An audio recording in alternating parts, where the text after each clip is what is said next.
করতেছিলাম, এর ভিতরে আমরাই সবচাইতে ভালো কাজ করতে পারতাম এবং আমাদের যার পারফরমেন্স খুব ভালো। আর ইন্ডিয়ানরা ছিল ম্যানেজমেন্টে, কিন্তু ইন্ডিয়ানরা আমাদেরকে কোনো সুযোগ করতে পারতো না। তো ওদের মানে অত্যাচার বা ওদের মিসবিহেভিয়ারের কারণে আমরা সিদ্ধান্ত নিয়েছি এই কোম্পানিতে আমরা থাকবো না, আমরা দেশে ব্যাক করবো। পরে আমরা দেশে ব্যাক করার জন্য স্যারকে বললাম, স্যার আমরা চলে যাবো। আমাদেরকে আর ছাড়েনি, বলছে না তোমাদের ছাড়বো, তোমরা যদি ছুটিতে যাও আমি ছুটিতে করতে পারি, কিন্তু ফাইনাল এক্সিট তোমাদেরকে আমরা দিব। তোমরা ভালো লোক কি চাও, যা চাও আমরা তোমাদেরকে দেবো, বাট তোমরা থাকবে। কিন্তু মন উঠে গেছে যে আমরা আর এখানে থাকবো না, চলে যাবো। তারপরে আমাদেরকে বললো যে ঠিক আছে, তাহলে তো আমরা অ্যাপ্লিকেশন করো। আমাদের অ্যাপ্লিকেশন করো, আমাদের সাথে ওদের কন্ট্যাক্ট যেটা ছিল প্লেন ভাড়া up down Saudi airlines. Saudi এয়ারলাইন্সে আমাদের সাথে কোম্পানির সাথে এগ্রিমেন্ট ছিল। এখন আমরা যখন ব্যাক করবো স্যারকে বললাম, স্যার আমরা বাংলাদেশ এয়ারলাইন্সে যাবো স্যারকে সাথে। আমরা ওখানে কিন্তু অনেক সুনামের সাথে, কারণ একটা জিনিস চিন্তা করতাম যে আজকে আমরা এখানে বাংলাদেশ, আমরা বাংলাদেশি টেকনিক্যাল পার্সন, আমরা সৌদি টেলিকমে যেতাম, আমাদের কিন্তু সৌদিরা খুব অনার করতো। হ্যাঁ, তা ওরা বাংলাদেশি ইঞ্জিনিয়ার, বাংলাদেশি ডাক্তার, ওরা দেখতো আমাদের লোকজন জাস্ট নিম্নমানে কাজ করতে চলে যাবে, আমাদের খুব ইজ্জত করতো। এবং পুলিশে যখন গাড়িতে আমরা ড্রাইভ করতে পারতাম, আমি 2 বছরে 2 লক্ষের উপরে কিলোমিটার গাড়ি ড্রাইভ করছি, মানে কোনো জায়গায় আমরা স্থির থাকতাম না। এইখানে ইনস্টিটিউশন মেইনটেনেন্স এভরিথিং কাজ করতাম। সৌদি আরবের এমন কোনো জেলা নেই, এমন কোনো জায়গা নেই যে আমরা না গেছি। আর সবচেয়ে আল্লাহর কাছে অনেক শুকরিয়া যে আমার মনে লক্ষ লক্ষ মসজিদে নামাজ পড়ার সুযোগ আমাদের করেছে। মক্কা মদিনা, আমি মদিনাতে ছিলাম, রোজা 5 দিন আগে গেছি আর ঈদের 5 দিন পরে আসছি, মানে 40 দিন মদিনাতে ট্যুর। 6টা এক্সচেঞ্জ ছিল, 6টা এক্সচেঞ্জের ইনস্টিটিউশন কাজ আমি দায়িত্ব থেকে আমরা কাজ করে আসছি। তো আল্লাহর অনেক শুকরিয়া যে আমি ওই হিরাম শরীফে আমি নামাজ পড়ো, আল্লাহ তৌফিক দিচ্ছে, ঈদের নামাজ ওখানে পড়ছি। অনেক জায়গা আল্লাহর কাছে অনেক শুকরিয়া যে ওই সমস্ত জায়গায় আর কোম্পানি করে যে ঘুরে আসছি। পরে যখন আমরা টিকিটের জন্য সৌদি আরব বাংলাদেশ ব্যাক করবো, বাংলাদেশ এয়ারলাইন্সের জন্য বললাম যে স্যার আমাদের বাংলাদেশ এয়ারলাইন্স দেবো, যেহেতু তো আর আসবো না, সৌদি এয়ারলাইন্সে আছি, বাংলাদেশ বিমান কেমন কোনদিন উঠিনি, তো আমরা বাংলাদেশ এয়ারলাইন্সে যাবো। সবাই ঠিক আছে। আমাদের পার্সোনাল ম্যানেজার ছিলেন ওই কোম্পানির মালিক কোরিয়ার, উনি ছিল সুদান, মিস্টার বাগের। বাকিগুলোকে আমাদেরকে বলেছে ঠিক আছে ওকে তোমরা যাবো। তো ভাবছে যে আমাদের টিকিটের দাম কম সৌদি এয়ারলাইন্সে, ও যা দেখে কি যে আমাদের যদি যাইতে লাগে আমাদেরকে 200 রিয়াল বেশি দিতে হবে, আমাদের টিকিটের মান সৌদি আরবের চাইতে 200 টাকা বেশি। তখন ও ব্যাক করে আসছে, আমাকে সবাই ডাকলে শোনো 200 টাকা তোমাদের বেশি রিয়াল আমি তো দিতে পারবো না, তোমরা একটা কাজ করো, তোমরা এমডি স্যারের সাথে দেখা করো। পরে এমডি স্যারকে দেখা করছে, স্যার এই ব্যাপার 200 টাকা না, তাহলে তোমার সৌদি এয়ারলাইন্সে যাও। কিন্তু তোমাদের এয়ারলাইন্স কি খুব ভালো নাকি যে আমার সৌদি চাইতে তোমার 200 রিয়াল? তা আমরা বলছি স্যার নিঃসন্দেহে ভালো, যেহেতু রেট বাদ বেশি। তোমরাও তাই মনে করছি, তোমাদের দেশ তো বন্যায় লোক ভেসে যায়, হ্যাঁ এই তোমাদের দুর্ভিক্ষ, তোমাদের সমস্যা, তোমার এত হাইপের বিমানে চলো কেন? মানে উনিও অবাক হয়ে গেছে, আসলে আমরা তো কোনো ঋণ। যাক আমরা আসার পরে বললো যে বাগের বলে একটা কাজ করার সমাজ আছে কি, তোমরা যদি 200 রিয়াল দিতে পারো তাহলে আমরা তোমাদের টিকিট দিতে পারবো। তখন আমরা 11 জন ছিলাম, আমরা সবাই কোনো তোমরা কি করবা, দিবা টাকা? এমনিতে 4 জন রাজি হয়েছে, আর কয়জন বলছে না 200 রিয়াল দিয়ে সৌদি আরবে যাবে। তখন ওদেরকে আমি বললাম দেখো একটা কাজ করি, এই 200 রিয়ালের বিনিময়ে আমাদের 1700 রিয়াল কিন্তু বাংলাদেশে, তাহলে আমাদের ডেভেলপ কি আছে? আমি 200 রিয়াল দিলে আর 1500 রিয়াল, সময় এরকম ফারাক ছিল, আর 1500, তার মানে 1700 রিয়াল, আমি 1500 রিয়াল অতিরিক্ত ঢুকতেছি, তাহলে এটা আমাদের দেশের ডেভেলপমেন্ট। অসুবিধা কি, আমরা সৌদি আরবে যাবো কেন? এইটুকু বলার পর সবাই রাজি হয়ে গেল। মানে বিদেশে গেলে কিন্তু দেশপ্রেম অনেক জন্মায়, যেটা দেশে বসে সম্ভব না। আপনি যেমন আপনাকে যদি খুলনার ছেলে যদি চিটাগাঙে পাঠানো হয়, মানে 1 মাস 2 মাস পরে ওই চিটাগাঙে কিন্তু যাওয়ার জন্য মানে খুলনার প্রতি টান। মেয়েদের যখন শ্বশুর বাড়ি পাঠানো হয় তখন দেখা বাবার প্রতি তার অধিক টান চলে আসে। এটা যখন স্থান পরিবর্তন না হবে তখন ওই প্রেমটা বোঝা যাবে না, এটা কিন্তু আমরা হারে বুঝছি ওই সময়। তো আমরা চিন্তা করছি 200 রিয়ালি 1500 রিয়াল আমাদের, আমরা সবাই রাজি হলাম, আমাদের চলে আসলো আর ব্যাক করে আর যাওয়া হয়নি। এরপরে আমি এসে বিয়ে করলাম, বিয়ে করছি এক হিসেবে মা বাবার রহমতে, মা বাবার রহমতে বিয়ে করছি। বিয়ে করার পরে এখন আমার যে শ্বশুর ছিলেন ওনার 2টো মেয়ে, টঙ্গি বাজারে ওনার ব্যবসা ছিল কাপড়ে। আমার ওই যে ফ্রেন্ড ছিল আপনি একসাথে বিদেশকে একই পলিটেকনিক, ও ছিল পাওয়ারে, তো ও বিয়ে করছে। ওই সেই সুবাদে ওর ওই শালির সাথে আমার একটা অ্যাফেয়ার হয়, পরে আমি ওখানে বিয়ে করি। আমার এই বক্তব্য ছিল মানে এখন শ্বশুর আমার 2জনেই কিন্তু বেকার, বুঝলাম না শ্বশুর মশাই শ্বশুর সাহেব কি মনে করে দুটো বেকার ছেলের কাছে মেয়ে বিয়ে দিল, এটা আমার মাথায় কাজ করে। দূরে আমার বেকার। এখন পীর আমাদেরকে দিয়ে দিল বিয়ে করতে, বলে 60-25 শ্বশুর কি দুটি বিকারি কি পাগলে কি বিকাশ বিয়ে দেয়, সমস্যা নাই আর দেখা যায় রুটি রুটির ব্যাপার আল্লাহ, আর বিয়ের শাদী করে পাগল করে আমারও বুঝাচ্ছে যা কাদা বসা। পরে আমরা কি করলাম, শ্বশুর আমাদের কি করতো, দুই জামাইকে একদিন পর একদিন দুইজনে 500 টাকা জামাই বেকার, পকেট ক্লোজ লাগবে, আর তার বাড়িতে থাকা দুইজনে কিন্তু আমরা অলরেডি শ্বশুর উঠে গেছি হয়ে গেছে। এখন হয়ে যাওয়ার পরে এখন শ্বশুর অত্যন্ত ভালো মানুষ ছিল, উনি আর মানে আমাদেরকে খুব ভালোবাসতেন আমাদেরকে। পরে আমি কোনো জীবনটা চলাতে আমার ওই ভাইরা ভাই ও সেবা টেলিকম আমার চান্স হয়ে গেল, আমারও পরীক্ষা দিচ্ছে, আমার চান্স হয়েছে, তখন আমার স্বাস্থ্য আরো বেশি ছিল। আমার কাছে তুমি টাওয়ার উঠতে পারবো না, তোমার এই চাকরি তোমার, কারণ আমাকে ভাইবাতে আমাকে ডিসকুয়ালিফাইড করে দেবে ভাইবাতে। আর আমার ভাইরা ভাই আরো আমরা যে কত ছিল সবাই হয়ে গেছি সেবাতে, খালি অ্যাকসেপ্ট আমার স্বাস্থ্য বেশি ছিল আমাকে নেয়। তখন মনটা খারাপ হয়ে গেছে, আর কি করা যায়, হয়ে গেল। পরে আমি কি করবো, আবার ওই সিএসএল এ যোগাযোগ করলাম, যে কোম্পানিতে, ওরা তো ওয়েলকাম, তুমি আসো, আমার অনেক বেতন দিবে বেশি আনতে। আমি পরে ওই কোম্পানিতে আবার আমি জয়েন করলাম, জয়েন করার পরে ভালো বেতন দিচ্ছে, কিন্তু আবার সুযোগ পেলাম যে না এইভাবে আর হবে না, যেহেতু এখন বিয়ে করছি, যে বেতন পাই আমার ওই ওদের অফিসের ধানমন্ডিতে, আর থাকতাম হলো উত্তরাতে, উত্তর থেকে ধানমন্ডি আসা যাতে খরচ ব্যালেন্স তেমন কিছু থাকে না। পরে আমি আবার বিদেশ গেলাম, ওই বিদেশে যেয়ে দেখি যে ওখানে আমরা প্রায় 40 জন ছিল আমাদের লেবার, আর আমি একা ইঞ্জিনিয়ার। আমাকে নিল, নেওয়ার পর কোম্পানির যে মালিক সে আমার সাথে করি, মানে আমাদের বেতন দেওয়ার মধ্যে সমর্থ তার না। এখন পড়ে গেছে বিপদে, কি করা যায়। আমি পিএফএক্স এর কাজ করতাম, দেখা যাচ্ছে একটা কাজ করে 2000-2500 প্রত্যেক দিন 6 থেকে 7,000 রিয়াল আমি ইনকাম করতাম। এই ইনকামের টাকা আমার দিত আমার ম্যানেজার ছিল একজন যে মিশরের, ওনার পাওনাদার এসে দাঁড়ায় থাকতো, ওই টাকা ওরা দিয়ে দিত, মানে এরকম পরিস্থিতি, বেতন দিতে পারতো, শুধু আমার একটু যত্ন করতো খুব ভালো। আর লেবার যেগুলো ওদের খাবার টাকাটা দিতে পারতো না। তখন আমার কাছে খুব খারাপ লাগছে যে না থাকা যাবে না। তখন আমার ওয়াইফ মানে তখন রেখে আসি, মানে 8 মাসের 9 মাসের পিঠে বাচ্চা, আমি রেখে চলে আসি। মানে সৌদি আরবে এসে আমি বুঝিনি যে আমার ওয়াইফ যে প্রেগনেন্ট বাচ্চা হবে, এটা আমার মাথায় নেই। আমি তো এই টেনশন নিয়ে এইভাবে কিভাবে চলবো, কি করবো, আমার একটু হঠাৎ করে আমার ছোট ভাই সৌদি আরবে আসছে, ও তো আর যায়নি, ও আমাকে ফোন করে ভাই এরকম সুসংবাদ, কি সুসংবাদ, তা বলতেছে এরকম ভাই বাসে আপনি বাবা হয়েছেন। তখন আমার কোনো করছে, আরে আমার কি হয়েছে বুঝতে পারছেন, মানে কত মানে হাইপার টেনশনে ছিলাম যে আমার ওয়াইফ অবস্থায় রেখে আসছি, এটা কিন্তু আমার মাথা থেকে আউট হয়ে গেছে। পরে আমি ওখান থেকে স্যারকে বললাম, স্যার এখন আমার আর থাকার ইচ্ছা নেই। ইতিমধ্যে আমার প্রায় 6 মাস পার করে দিচ্ছি। পার করার পরে আমি ওখানে বসে একটা জিনিস শিখছি, টাকা ছাড়া কিভাবে ব্যবসা করা যায়। ওই জায়গায় আমি এটি শিখে আসছি, আর অনেক বড় বড় ইকুইপমেন্টের উপর কাজ করছি। তো মানে আমি বাংলাদেশে ছিলাম অফিস সিস্টেম, ওখানে যে মাইটেল, তারপরে আপনার এই যে মেরিডিয়ান, আমেরিকান সিস্টেম কোম্পানি, ওই কাজগুলো করছি। কাজ করার পর আরেকটা ভালো অভিজ্ঞতা, কনফিডেন্স বেড়ে গেছে। তখন আমি বললাম যে স্যার আমার ভাইরা বললাম যে তুই দেখ যে আমার ওয়াইফ অসুস্থ, ফ্যাক্সে পাঠা। ও মধ্যে বসে ফ্যাক্স করে পাঠা দিলে আমার সন্ধ্যার সময়, আমি তো জানি যে আজকে ফ্যাক্স আসবে, আমি স্যারের সাথে একটু বোন টোন খুব সম্পর্ক খুব ভালো। আমার ডাক্তার সাহেব আমার সাথে জিজ্ঞাসা তোমার একটা খুব খারাপ সময় আছে, কি সময়? আচ্ছা এই ব্যাপার, স্যারটা তো যেতে হবে, তুমি একটা কাজ করবে, বাড়িতে ফোন করবো, টাকা পয়সা তার আগে আমি এখান দিয়ে দিচ্ছি। উনি বুঝতে চাই ওই যে সোনা, যে ডিম পর সোনার হাঁস এ চলে গেলে তো আমার ইনকাম শেষ, উনি আমাকে তো সাথী চাচ্ছে না, যার টাকা লাগে উনি আমার দেবেন, হ্যাঁ এইরকম খুবই করতেছে। বললাম স্যার আমি ফোনকে আমি জিজ্ঞেস করি। পরে কিছু পরের দিন বললাম স্যার ওয়াইফ বলতেছে আমি না গেলে অপারেশন থিয়েটার যাবে। হ্যাঁ দেখলাম যেহেতু টাকার সমস্যা, কেন আমার ওখানে প্রেজেন্ট করতে হবে এইটুকু।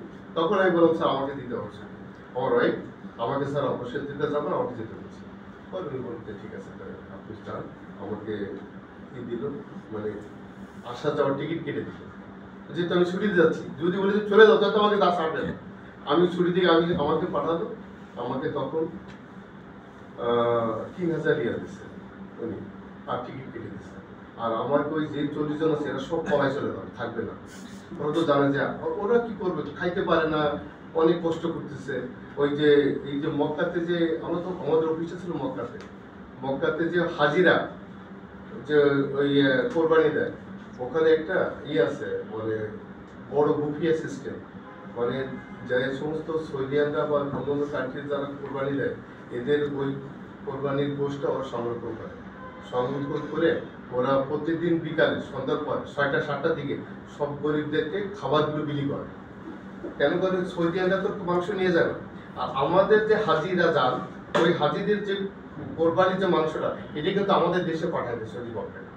এটাই কিন্তু আমাদের মেম্বার চেয়ারম্যানরা যার যার বাড়িতে দেয় বা তারা পায়, পরে সৌদি গভর্নমেন্ট কিন্তু আমাদের 2 লক্ষ পিস দুম্বা কোরবানিছে, এই 2 লক্ষ পিস হিসাব করে আমাদের দেশে পাঠায়। এইটা কিন্তু সৌদি গভর্নমেন্ট যার যার দেশে পাঠায়। সৌদিরা যেটা দেয় সেটা তো আর বাইরে পাঠায় না, এটাই গরিবদের রান্না করে খাওয়ায়, যাতে একটা ফান্ড দিতে।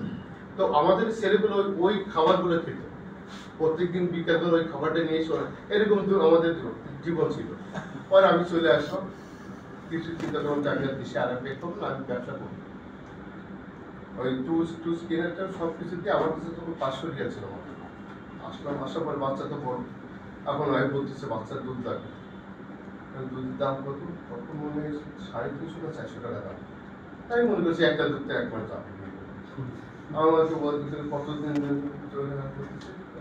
সপ্তাহখানিক না 10 দিনের কি বলে দুধ কিনবো, আমার টাকা নেই। কিন্তু বিদেশি ভালো ছিল আমার কাছে, শ্বশুর যেভাবে দিন তো পার করতো, আমার মাথা হার্টের টেনশন নিয়ে গেল।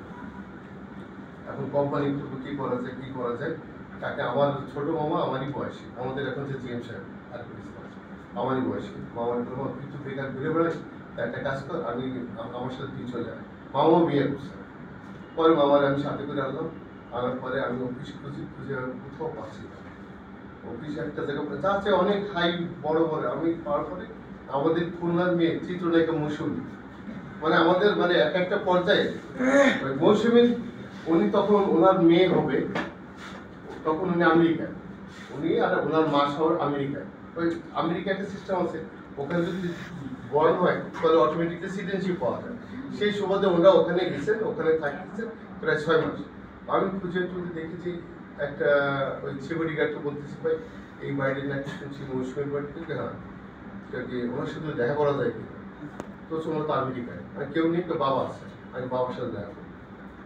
হ্যাঁ দেখেছি এত বড় বিল্ডিং, কোনো স্পেস আছে কিনা, মানে নিচে আমার টার্গেট সিঁড়ি রুমে আমার একটা রুম করে দিল, মানে আমার দরকার অ্যাড্রেস আর কিছু না। তখন আমার উদ্দেশ্য হলো এটা। পরে কাকার সাথে আমি দেখা করলাম, দেখা করে ওনাকে সালাম দিলাম, সালাম দিলে বলছি কি বাবা, কাকা আমার বাড়ি খুলনা, আমি এরকম বিদেশ ফেরত, তা আমার একটা রুম লাগবে, আপনি কি আমাকে দিতে পারবেন? বা কোনো সুযোগ করে দেওয়া যায়? কিন্তু বাবা একটা রুম আছে পাকের ঘর। আমি বললাম পাকের ঘর আছে মানে কিরকম পাকের ঘর? তার বলতে হ্যাঁ একটা পাকের ঘর আছে, তুমি দেখো বাবা, যদি হয় তুমি এটা নিতে পারো। চলো না, আমি চাইছিলাম সিঁড়ির নিচে, ওই সিঁড়ির নিচে উপরে ওখানে জাস্ট অ্যাড্রেসটা, আর কিছু না। পরে উনি আমাকে নিয়ে গেলেন আমাকে পাকের ঘর নিয়ে দেখা। তা পাকের ঘর ভিতরে একটা অ্যাটাচ টয়লেট, আবার ছোট একটা স্টোর, আর বেশ ভালো স্পেস। তা ওই নিচে ছিল ধানসিঁড়ি রেস্তোরাঁ, মৈশুর বিল্ডিং এর ওই যে হাউস বিল্ডিং এর পাশেই, এখন যেটা আছে এখন নিশ্চয় রূপায়ণ, ওই বিল্ডিং এর রূপায়ণ। আমাকে ওই আমার বলতেছে আপনি ওই এই রুমটা হয় কিনা। আমি দেখলাম যে আমার এই রুমটা আমার চলে। তো কাকা তোমার রেডি করতে তুমি ভাড়া কত? এটা হাউস বিল্ডিং, পরে আমি ওনাকে বললাম যে তাহলে আমাকে এই বাসাটা আপনি দেখা, আমার এই রুমটা হইলো আমার টাকা। সব বলতেছে আমি তোমাকে সুন্দর করে ডেকোরেশন করে দিব, পরিষ্কার টরিষ্কার করে দিব, তা তুমি আমাকে ভাড়া দেওয়া 3,500 টাকা। আমি দেখলাম যে এই যে রোববারের জায়গা 3,500 টাকা কিন্তু অনেক ব্যাপক, অনেক সস্তা, খুবই সস্তা, কিন্তু আমার কাছে তো অনেক বেশি। পরে আমি ওনাকে বললাম যে ঠিক আছে আচ্ছা, তাহলে আর বলছি অ্যাডভান্স দেবো 3 মাস। আমার কিছু টাকা নেই, আমি আপনাকে অ্যাডভান্সটা আমি আপনার মাফ করেন। বহুত নাসুর পরে কি করো, ঠিক আছে তুমি আমার এলাকার ছেলে, যাও তোমার অ্যাডভান্স দেওয়া লাগবে, তুমি খালি প্রতি মাসে দিলাম। পরে উনি আমাকে দিল, আমার পরের মাসে আমি মিলে দিয়ে ওর মধ্যে উঠলাম, ও ওঠার পরে আমরা, এটা আমার দ্বিতীয় মাসের কথা, মানে আসার দ্বিতীয়, মামাকে নিয়ে আসলাম, মামা ওখানে থাকে ওই রুমটা। কিন্তু মেন সমস্যা হলো সারা রাত দিন তো ওই যে ধানসিঁড়ি রেস্তোরাঁ, ওর যে গরম, সব জায়গায় তো ফ্ল্যাট বাড়িতে সিস্টেম, এখানে পাকের ঘর, উপরে পাকের ঘর, ওইভাবে ডিজাইন করা। তা ওই নিচে, আমাদের নিচে ওর তাপে আমার মামা রাত্রে ঘুমাইতে পারতো না, ওই ফ্লোর ফুল গরম হয়ে যেত, ও মুছতো আর কোনোমতে ঘুমাইতে, এরকম করে দিয়ে রাত কাটে, কষ্ট করতো।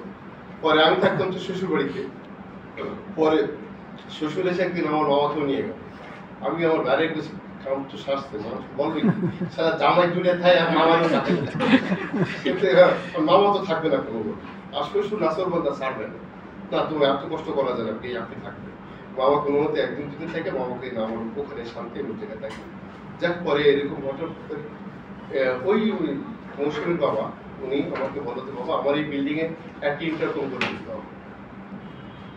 বলতে ইন্টারকম ঠিক আছে, তাকে একটা রেট দিলাম, তার রেট দেওয়ার দেখছে মিনিমামে আমাদের 7,000 টাকার মতো একটা লাভ রেখে আমি অফার করলাম, তো উনি অ্যাকসেপ্ট করে নিলেন। তা দেখলাম যে 7,000 টাকা, তার মানে 2 মাসের বেতন আমার এখানে সেভ হয়ে গেল। এরপরে আর আমার পাশে একটা 4টা বিল্ডিং এ কাজ পেলাম, ওখানে আমাদের 11,000 টাকা প্রফিট হলো এই একই মাসে। তখন দেখলাম যে একটু ভালো, এই আস্তে আস্তে আমাদের যে কাজ বড় জানতাম না, আমার মামা ছিল এরপর, আমি ছিল টেকনিশিয়ান, এই দুইজনে টুকটাক কাজ করে বেশ ভালো, প্রথম মাসে এই কাজটা, এরপর আস্তে আস্তে বাড়লো।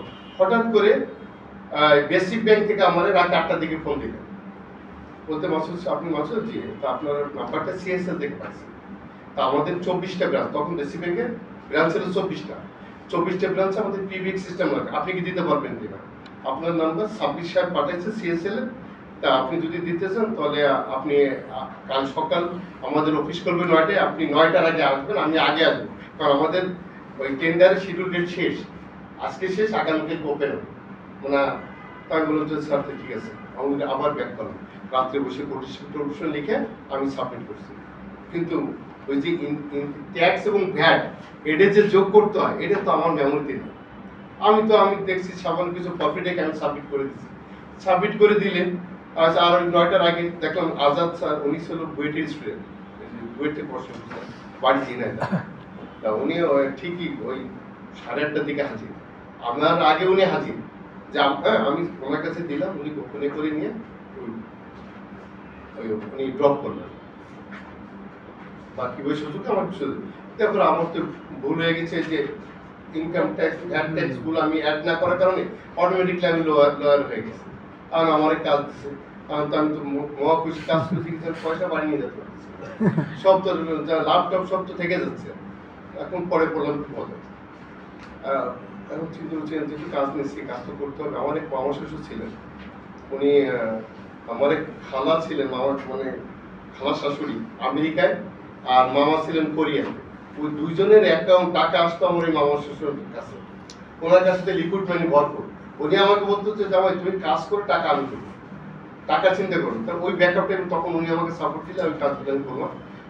4টা সেক্টরে 4টে আমাকে উনি দিল, Khulna branch, Dhaka main branch আর আগ্রাবাদ ব্রাঞ্চ, এই 3টে ব্রাঞ্চ দিলেন। বলে যে এই 3টে ব্রাঞ্চ যদি আপনি সাকসেস হতে পারেন তাহলে আর বাদ বাকি অফ করে দেবো। তাই আমি 3টে ব্রাঞ্চের কাজ, আমার কাছে তো ছোট পিরিয়ড তো আমার কাছে খেলা মনে হতো, কোনো বিষয় না। তাই আমাদের এখনো সেই সাপ্তাহিক পিরিয়ড কিন্তু আমার পুরো ব্রাঞ্চে চলে, আমার হাতে করা।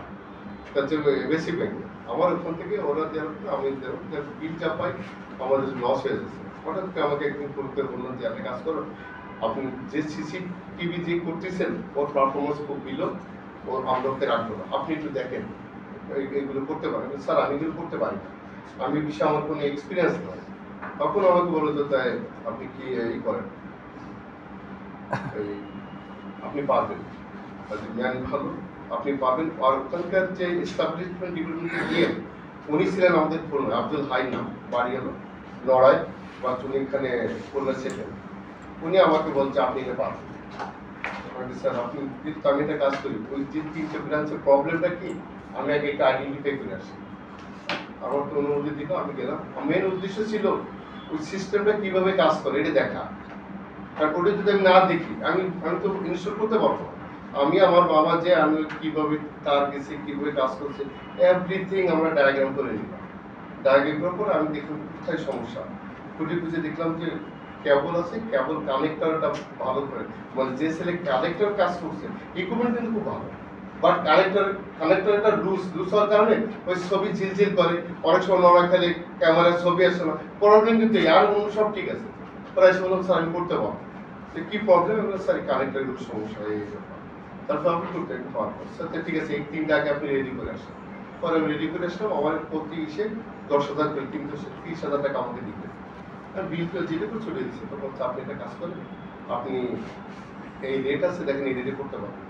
তা দেখলাম অনেক ভালো রেট, আমি স্যার করতে পারবো। তো যে আপনার ট্যাক্স বের যে বই যে পিবিএক্স অফ ওইটা আপনি এখানে ইনক্লুডিং করেন, আমাকে ওনারাই সুযোগ দিল, আমি ওখানে ইনক্লুডিং করে পর সিসিটিভি এবং পিবিএক্স একসাথে কাজ করতাম আমরা দুইজন করে, ওখান থেকে বেশ একটা বেনিফিট হলো। তারপর হঠাৎ করে আমাকে একদিনকে ফোন দিলেন, ওই যে ব্যাটফুটে যে চাকরি করছি ওই মালিক আমাদের বাসার সাহেব, উনি আমাকে একদিন ফোন দিলেন, কিভাবে আমার নাম্বার কালেক্ট করছেন।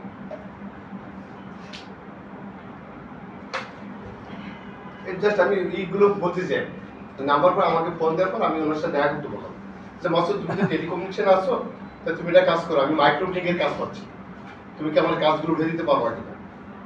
আমি বললাম তো মাইক্রোপ্লিং এর কাজ তো মনে হচ্ছে স্যার, আমি তো মাইক্রো তুমি পারবা, আমি দুটো এক্সপার্ট দিব, আর তোমার টিমতে কাজ করো, তুমি কাজ করতে। আমি বললাম দেখা করলাম, উনি আমাকে 2 সেট টুলস, এক 75,000 টাকা লাগছে টুলস, উনি আমাকে বলছে কি দুটো টিম তোমার টিম, আমি তো টুল দিলাম। তারপরে আমি ওনার সাথে যোগাযোগ করে আমি আমার যে বাঙালি প্রজেক্টে আছে, খুব এক্সপিরিয়েন্স হয়ে গেছে, কোনো টেনশন করিস না, আমি সাইডে আমি ইনস্টল করে আমার ভাড়া ও সাহস করে আমি আমাকে টেকনিক্যাল শুধু ম্যান পাওয়ার, কিছু ছেলে আমি এসে জোগাড় করে নিয়ে এক্সাম পাস করছে, স্যার ওদেরকে নিয়ে নেব, ওদেরকে দিচ্ছে না যে রেট কোম্পানি